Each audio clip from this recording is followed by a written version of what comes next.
Получилось так, что отец Евгения давно вдовил и доживал свой век один в старом деревенском доме. Чуть больше года назад старик стал совсем плох, и Евгений перевез его к себе в городскую квартиру. Жене Светлане это не очень нравилось, но она терпела, ведь когда-то ее мама тоже с ним жила, пока сестра не забрала ее к себе. И сейчас Светлана только раз в неделю навещала свою родительницу. Женщина прекрасно понимала, что за стариком нужен уход. Скрипя сердцем, она согласилась на переезд пожилого мужчины, потому что у отца ее мужа больше детей, кроме жени, не было. Старик очень тяжело переживал разлуку с родным местом. У него уже в последние несколько лет развилась деменция, он почти ничего внятно не мог сказать и объяснить, но часто в его бредовых речах проскакивало слово «семейная реликвия». Евгений отмахивался и слушать ничего не хотел, когда Светлана намекала ему на то, что явно старик где-то припрятал какие-то ценности.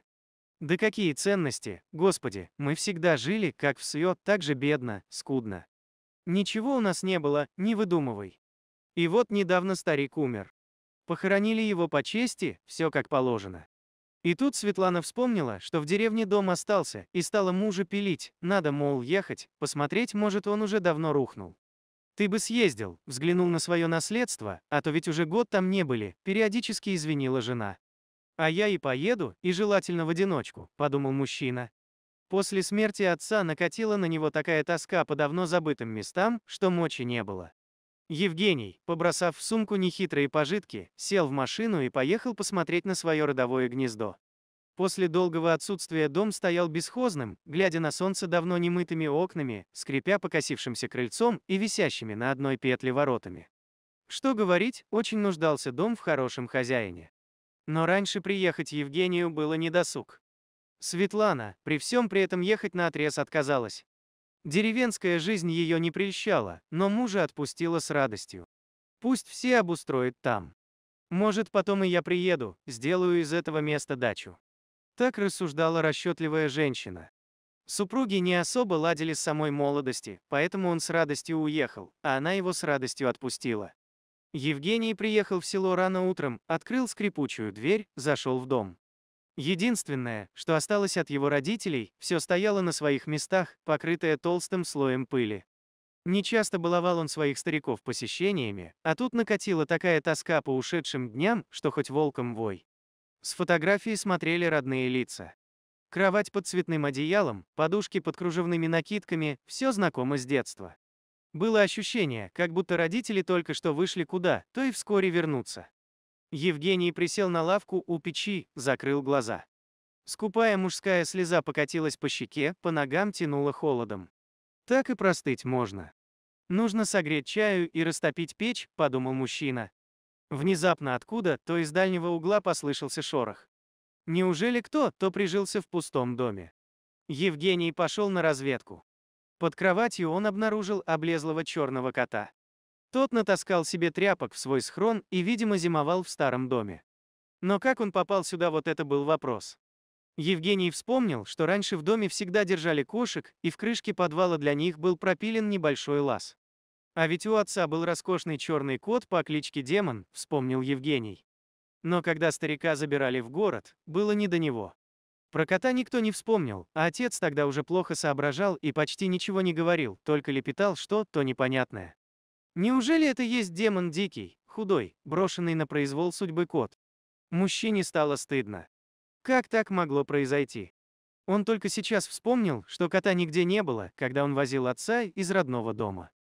Видимо, где-то спрятался. Был бы кот на глазах, Евгений никогда бы не бросил его одного, в деревне он братьев меньших всегда любил и оберегал с самого детства. Мужчина тихонько позвал: «Кис, кис, кис Демьяша, иди сюда». «Иди, котик, прости нас, дураков, мы совсем о тебе забыли». Кот на удивление громко муркнула, неторопливо вылез из-под кровати, подошел к Евгению, по-хозяйски осмотрел гостя, потерся его ноги и требовательно мяукнул. «Что, голодный? Иди, я буду тебя угощать, друг любезный. Посмотрим, что тут Светлана мне дала с собой. Сегодня перебьемся как-нибудь, а завтра с утра придется на рыбалку идти. Надо же тебя кормить. Вон как истощал. Эх, тряхну стариной». Вскоре в доме жарко потрескивали дрова в печи. Евгений сидел за столом, рядом на стуле облизывался сытый демон. «Ничего, Демьяша, теперь мы с тобой никогда не расстанемся. Я тебе обещаю, заживем здесь лучше прежнего». Евгений был несказанно рад появлению кота. Когда он ехал в деревню, то смутно представлял себе, чем же займется в доме. Понятно, что дом нужно приводить в порядок, но с чего начинать? С появлением демона все проблемы разложились по полочкам, и дело спорилось веселее. Кот теперь не отходил от хозяина ни на шаг, но бомжевался. «Бедняга!» Гладил демона по голове хозяин, а тот в ответ довольно урчал. Теперь они все делали вместе. Вместе ловили рыбу, вместе отремонтировали старое крыльцо и ворота, вместе прибирали в доме, побелили печь, вместе собирались подлатать крышу и перебрать печную трубу на чердаке. Евгению теперь скучать было некогда, работы в доме много, только успевает поворачиваться. Так прошло несколько месяцев. В тот день Евгений полдня провел на чердаке, перебирал старые вещи, попутно разбирая то, что там находилось, а находилось там немало. Демон, как всегда, крутился рядом, терся обо все, что попадалось ему на пути, оставляя свой запах. Перебирая кирпичи у старой трубы на чердаке, Евгений нашел завернутую в тряпицу коробку. Там были старинные золотые часы на цепочке, инкрустированные драгоценными камнями, и записка от отца, в которой он объяснял сыну, что семья Евгения были дворянами. Но после революции почти все были уничтожены, а их имущество разграблено. Остались только вот эти часы, реликвия, которые теперь передаются по наследству. Евгений был очень удивлен открывшимся новым фактом своей биографии. Часы он заботливо положил в верхний ящик комода. Среди ночи демон, свернувшийся клубочком на лавке, услышал непонятный шорох под открытым окном и легко спрыгнул на пол. Хозяин спит, нужно посмотреть, что там за шум.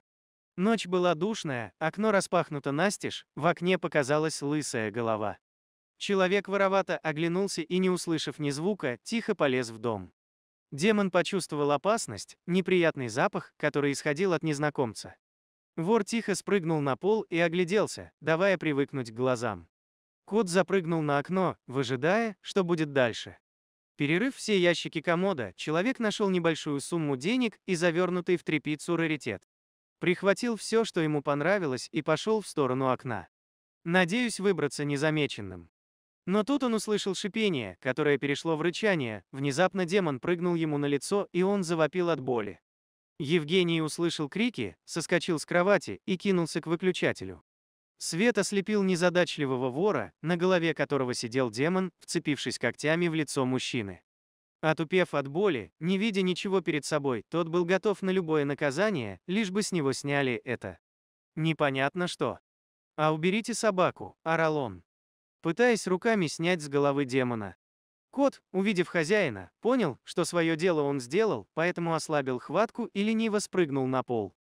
Вор, выбросив то, что он набрал, кинулся к окну, которое еле видел от испуга и крови на лице. Бежал вор так, что Евгений даже не успел его разглядеть.